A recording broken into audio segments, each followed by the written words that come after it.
민주당 새로운 당대표를 뽑는 전당대회가 이번 주 토요일 이틀 앞으로 다가왔습니다. 저희가 당대표 도전하고 있는 세 분의 후보 차례로 인터뷰를 하고 있는데요.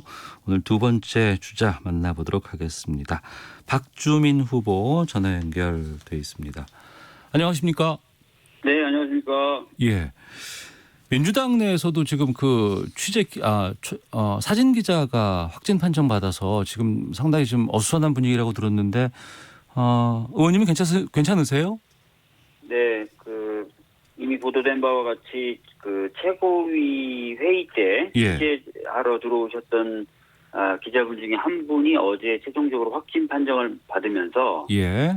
그 기자분하고 가까이 앉았던 분들은 2주간 자가격리에 들어갔고요. 네. 또 멀리 떨어진 분들은 능동감시자가 된 것으로 오늘 확인이 됐습니다. 근데 저는 출마를 하면서부터는 이제 최고위 자동 이제 사퇴하게 되면서 그날 회의에는 참석하지 않았기 때문에 네. 저한테는 뭐 특별히 연락이 오거나 한 건 없습니다. 네. 하지만 그래도 지금 뭐 능동감시라든가 자가격리에 들어가 있는 민주당 관계자들이 꽤 계시기 때문에 전당대회 예정대로 치를 수 있는 겁니까?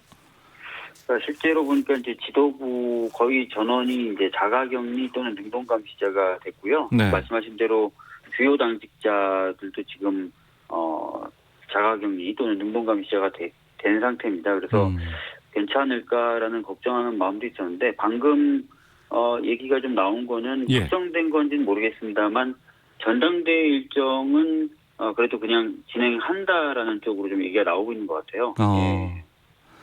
알겠습니다. 박주민 의원께서 이제 후발 주자로 뛰어드신 거 아니에요? 네, 맞습니다. 아무래도 좀 적극적으로 얘기를 하고 좀 그런 장들이 많이 있었으면 좋겠다 생각하셨을 것 같은데 이렇게 코로나 상황 재확산되고 같이 만나거나 뭐 여러 가지 토론할 수 있는 장이 사라져서 좀 안타까우실 것 같아요. 어떻습니까? 네, 원래 이제 출마를 했을 때는 굉장히 좀 많은 당원분들, 대의원분들을 직접 만나고 네. 또 유세도 좀 많은 분들 앞에서 하면서 제 생각을 좀 전달할 계획을 좀 가지고 있었는데요. 네.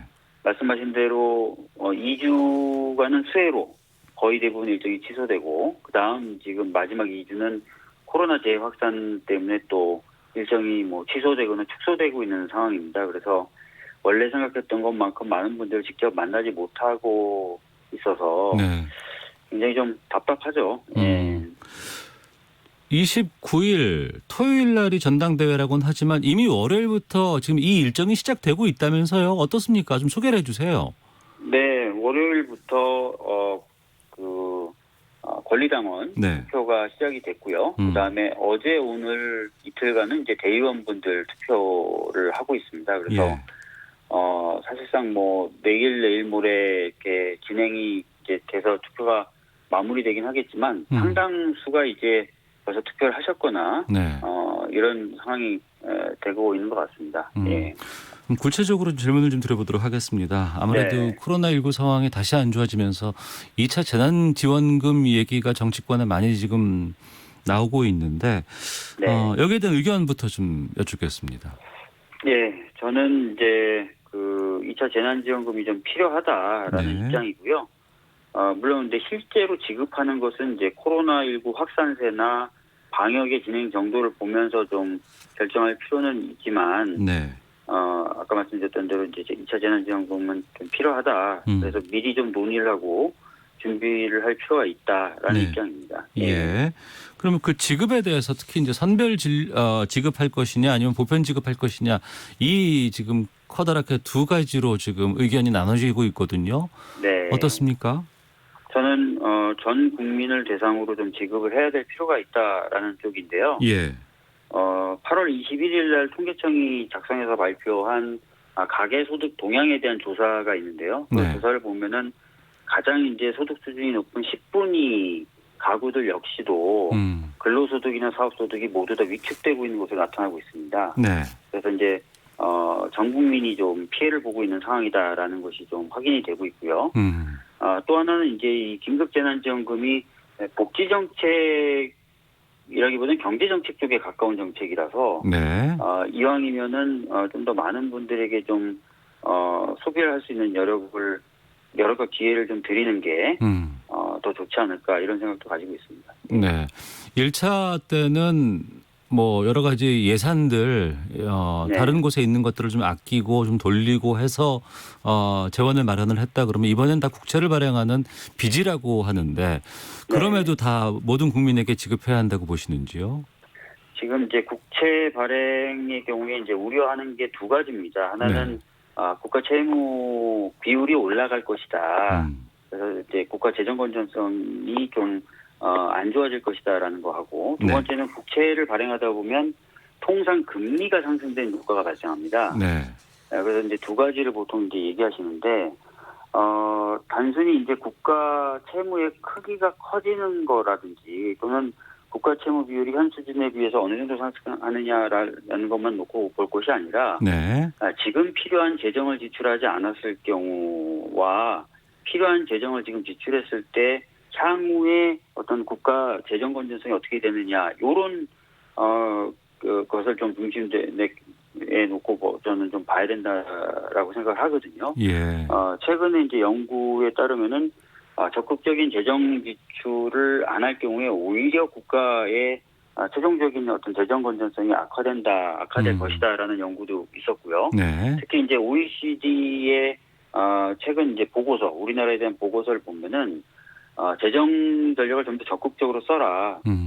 그리고 통화 관련돼서는 심지어 비전통적인 수단까지도 고려해라라는 권고들을 하고 있어요. 그래서 재정 지출에 대해서 저희들이 이제 고전적인 전통적인 그런 시각만 가질 것이 아니라 네. 좀 더 적극적인 역할을 좀 고민해 볼 필요가 있다고 저는 생각합니다. 그리고 금리 상승에 관련된 부분은요. 네.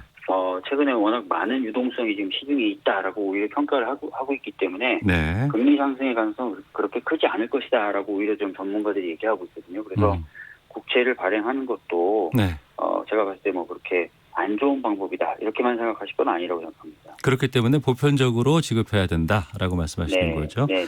알겠습니다. 자, 그리고 코로나19 재확산에 대해서 좀 여쭙겠습니다. 그 광복절 집회 전세버스 명단 가장 먼저 입수해서 발표를 해 주셨어요. 네. 지금 코로나19 상황 어떻게 보고 계세요? 제가 오늘도 여러 지역에 있는 당원과 대의원분들하고 통화를 좀 해봤는데요. 네. 사실 그동안 나름 청정 지역으로 관리되었었다. 환자들이 좀 발생하지 않았다는 지역에서조차 지금 광화문 집회발 코로나 환자들이 나오고 있다 그러더라고요. 네. 그래서 좀 위험한 상황인 것 같다라고 좀 생각을 하고 있습니다. 예. 그리고 이 광화문 집회 발 확산에 대해서 많은 분들이 걱정하고 우려도 하고 있습니다만 문제는 이 광화문 집회를 허가해 준 법원 여기에 책임을 묻는 목소리가 또 계속 나오고 있어요. 또 민주당 내에서도 이른바 박형순 금지법이라고 해서 발의가 되기도 했다고 하던데 이 부분은 어떻게 보고 계십니까? 그 박형순 금지법이라는 법의 내용을 제가 한번 봤습니다. 네. 내용을 한번 보니까 내용인즉슨 좀 이런 식으로 되어 있더라고요. 판사가 어떤 결정을 할 때 특히 이런 감염병 관련된 어떤 판단을 할 때는 네. 감염병 관련된 기관이나 전문가의 좀 의견을 들어서 좀 판단을 하도록 하는 그런 내용이더라고요. 사실 이제 판사가 모든 것을 다 알 수는 없습니다. 그래서 네. 현재에도 여러 가지 어떤 전문적 판단이 필요한 부분이 있어서는 전문가의 도움을 받을 수 있는 제도들을 두고 있어요. 네.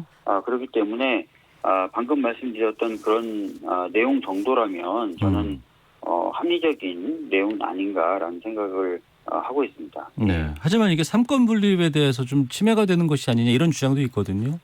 결국은 이제 그런 의견을 들어서 판사가 결정하는 거기 때문에요. 그 전문가의 의견대로 결정하는 건 아니지 않습니까? 그래서 삼권 분립에 위배된다라고 보기 좀 어렵지 않나 이렇게 생각하고 있습니다. 알겠습니다. 또 다른 이슈 하나가 있습니다. 그 뉴질랜드 성추행 의혹과 관련해서 강경화 외교부 장관 우리 국민에게 사과를 했습니다. 하지만 그 뉴질랜드 국민이라든가 피해자의 사과할지에 대해서는 거부를 했거든요. 사실관계 파악이 먼저다라고 얘기를 했는데 이 부분에 대해서 좀 의견을 여쭤보겠습니다. 지금 이제 사실 이제 이 부분에 있어서 사실관계가 좀 확인이 될 부분은 저도 있다고 좀 생각을 합니다. 네. 그러니까 국가 간의 어떤 사과라고 하는 부분은 조금 더 신중할 필요는 있지 않겠습니까? 그래서 사실관계를 확인하고 사실관계 확인에 따라서 잘못한 게 진짜 있다. 그러면 뭐 사과하면 될 것 같고요. 예, 예. 근데 이제 사실관계도 제대로 확인하지 않은 상태에서 뭔가 어떤 본격적인 행동으로 나서기는 좀 어렵지 않은 부분이 있나 그런 생각을 가지고 있습니다. 네. 자, 그리고 코로나19가 상당히 심각한 상황에서 의사들의 집단 휴진 문제가 지금 또 뜨거운 화두로 떠오르고 있습니다. 문재인 대통령은 원칙적인 법 대응 강력히 대처하라 이런 주문을 내렸고요. 정세균 국무총리도 무단으로 현장 떠난 전공의들 법이 허용하는 최대한의 제재 조치를 신속히 단행하겠다라고 이렇게 얘기를 했습니다. 지금 정부와 또 전공의들 아니면 의협과의 갈등 어떻게 풀어야 한다고 보세요? 저는 사실 이제 이 파업이 있기 전에 이제 수련 과정에 있는 그 의사분들하고 좀 대화도 나누기도 했었는데요. 네. 사실 이제 의사분들이 갖고 계신 고민 중에 타당한 부분이 있습니다. 그래서 그런 부분 같은 경우에는 지금 그 상황에서 여러 가지 방면으로 좀 풀어볼 수도 있다고 저는 생각을 하고 있고요. 예, 그래서 예. 전공의분들도 이제 이런 강경한 대응보다는 좀 더 정부와 대화를 좀 해보시는 게 어떨지 네. 그런 좀 말씀을 좀 드리고 싶습니다. 예. 너무 좀 강대강으로 나가는 것 아니냐라는 걱정들이 좀 있거든요. 네, 그래서 대화를 좀 가장 중요한 건 이제 국민들 건강이니까 예. 의사분들도 지금 파업으로 예. 하시기보다는 좀 더 정부를 신뢰하고 예. 정부와 대화를 일단은 좀 업무를 하시면서 정부와 대화를 좀 하시면 어떨까 그런 생각입니다. 네.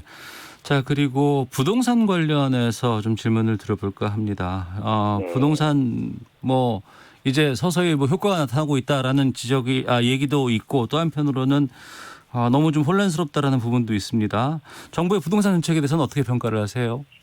네, 제가 이전부터 말씀드렸지만 정부의 정책 기조와 방향은 맞습니다. 네. 지금 부동산 시장을 정상화시키기 위해서 다주택 소유자 또는 다주택을 보유하려고 하는 부분에 대해서 제한하는 것 굉장히 좀 저는 맞는 방향이라고 생각하고요. 예, 예. 그렇기 때문에 지금 현재 정책의 효과가 시간은 좀 걸리겠지만 올해 말이나 내년 초에는 좀 더 확실하게 나타날 것이다라는 입장을 여러 차례 밝힌 바가 있습니다. 네. 자, 그리고 당내 좀 의견들에 대해서 질문 드려보겠습니다. 이재명 경기도지사는 민주당은 특정인 소유가 아니다 이런 말을 하기도 했고 김혜영 최고위원 전 최고 지금과 같이 민주당의 획일적인 목소리가 지속되면 당에 더 큰 위기가 올 것이다 이런 진단을 내리기도 했습니다. 그러니까 일각에서는 민주당 내에 다른 목소리가 나오기 어렵다 이런 지적이 나오는데 어떻게 보고 계시는지요? 글쎄요. 뭐 당에 대해서 평가가 뭐 여러 가지가 있을 수는 있겠지만 네. 적어도 제가 경험했었던 상황을 저도 뭐 기초로 이제 말씀드릴 수밖에 없을 것 같은데요. 당내에서 민주적 토론이 충분히 좀 보장이 된다면은 이왕이면 좀 같은 목소리를 내는 게 정당의 기능에는 좀 저는 좀 부합한다고 생각을 합니다. 네. 그래서 당내 민주적 토론이 그러니까 보장됐을 때는 가급적이면 좀 다른 목소리 안 내는 게 좀 혼선이나 혼란을 좀 덜 초래할 수 있거든요. 네. 그래서 여러 가지 사안에 있어서 그간 이제 굉장히 좀 많은 토론이 있어왔던 게 사실입니다. 예를 들어서 공수처 관련된 부분이라든지 네네. 또는 뭐 일하는 국회 관련된 법안을 만든다든지 할 때 이제 여러 토론이 있었던 게 사실이고 그래서 이제 그런 부분에서는 좀 비슷한 목소리, 같은 목소리가 좀 많이 나갔던 것 같고요. 예. 앞으로도 좀 당내 어떤 이런 소통이나 토론 많이 해서 입장을 좀 정하는 그런 과정을 거쳐야 될 것 같고요. 네.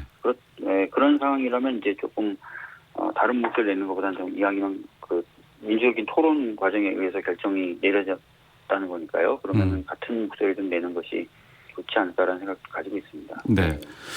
당대표 되면 내가 민주당 이렇게 한번 해보고 싶다라는 좀 의견 말씀해 주시죠.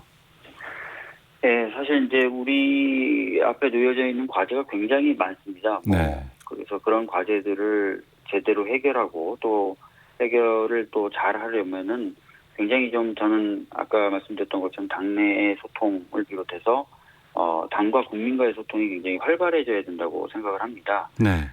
그래서 당을 전에 없이 좀 더 수평적인 구조 그리고 소통과 토론이 많이 이루어지는 구조로 좀 만들 필요가 있고 네. 또 당원분들이 그런 어떤 소통 과정에서 확신을 좀 가지시고 국민분들 좀 넓게 만나는 그런 형태로 좀 당이 바뀌고 또 운영 기조도 바뀌어야 될 거라고 생각합니다. 그래서 저는 늘 강조하는 게 당원이 중심이 돼서 소통을 잘하는 정당 네. 이렇게 좀 당을 바꿔보려고 하고 있습니다. 네. 박주민 의원께서 당대표 후보로 출마하겠다고 선언하실 때 당대표 자체보다는 서울시장 후보로 가는 진검다리 아니냐라는 얘기 많이 있었거든요. 이 부분에 대해서는 어떻게 말씀하시겠습니까? 제가 그때도 그렇고 지금도 예. 말씀드리는 게 이제 아마 그거는 제가 이제 당대표 도전을 할 때 이길 가능성이 없다라고 자꾸 보셔서 그런 말씀을 하셨던 것 같아요. 네. 사실 이제 그래서 저도 기운도 많이 빠지고 서운하기도 했는데요. 저는 지금도 당대표가 될 수 있다고 생각을 하고요. 네. 되기 위해서 정말 입안이 다 부르틀 정도로 열심히 하고 있습니다. 예. 알겠습니다. 예, 여기까지 말씀 듣겠습니다. 고맙습니다. 예, 감사합니다. 예, 지금까지 박주민 더불어민주당 대표 후보와 말씀 나눠봤습니다.